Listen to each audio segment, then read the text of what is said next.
আসসালামু আলাইকুম, welcome back to my new video. চলে এসেছি দারুণ একটা ভিডিও নিয়ে। আজকের ভিডিওটা দেখে তোমরা অবশ্যই আমাকে একটা ট্রিট দিতেই পারো। তো অনেকেই বুঝতে পেরেছো আমি কি বানাবো। আজকে আমি বানাবো বায়োটিন লাড্ডু। এটা কিন্তু চুলের জন্য একদম একদম উপকারী একটা এক্সপেরিমেন্ট করা জিনিস। সো চলো শুরু করি। তো এই জন্য নিয়েছি 1 মুঠ খেজুর, 1/4 কাপ তিসি, 1/4 কাপ তিল। এখানে তোমরা সাদা বা কালো তিল যেটা ইউজ করতে চাও সেটা ইউজ করতে পারো।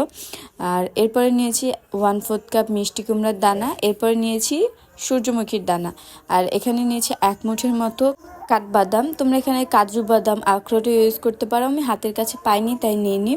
তো প্রথমে আমি বাদামটাকে হালকা করে টোস্ট করে নিব, এমনভাবে টোস্ট করব যাতে পুড়ে না যায়। তারপর বাকি যে দানাগুলো আছে এখানে আমি হালকা করে টোস্ট করে নেব। আর হ্যাঁ, আমি কিন্তু এখানে চিয়া সিড ইউজ করতে ভুলে গিয়েছিলাম। তোমরা চিয়া সিডটা টোস্ট নাও করতে পারো, এভাবেও দিতে পারো, সমস্যা নেই। তো সবগুলো উপকরণ আমি একদম হালকা করে টোস্ট করে নিব যাতে ঘ্রাণটা উঠে আর একদম পুড়ে না যায়। এটা পুড়ে গেলে কিন্তু গুণাগুণ অনেকটাই নষ্ট হয়ে যাবে।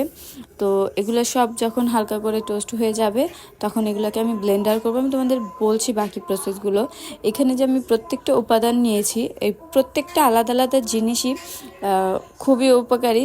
তো এগুলো আমাদের স্কিন বলো, চুল বলো, খুবই হেল্পফুল। ঠান্ডা হওয়ার জন্য রেখে দিব। তারপর আমি নিয়ে নিয়েছি বাটার আর খেজুর। এখানে প্রত্যেকটা উপাদানই আমাদের চুল পড়ার জন্য খুবই উপকারী ভূমিকা পালন করে। কিছুদিন যাবত আমার চুলের একদম 12টা বেজে গেছে, কোনো যত্নই করা হয়নি। যেহেতু সামনে ভাইয়ের বিয়ে, তো এখন ভাবতেছি যে না, ফাইনালি চুলের জন্য কিছু করা দরকার। তো আমি লাড্ডুটাই বানাবো, কারণ এটা সব থেকে ইজি। লাড্ডুতে একটু মিষ্টির জন্য আমি এখানে নিয়েছি গুড় আর কিছুটা বাটার দিয়ে একসাথে ভালো মতো এরকম রাউন্ড শেপে লাড্ডু বানিয়ে নিব। আর তোমরা চাইলে লাড্ডু না বানিয়ে শুধু টোস্ট করা সিডসগুলোও খেতে পারো, সেটাও সেম উপকার।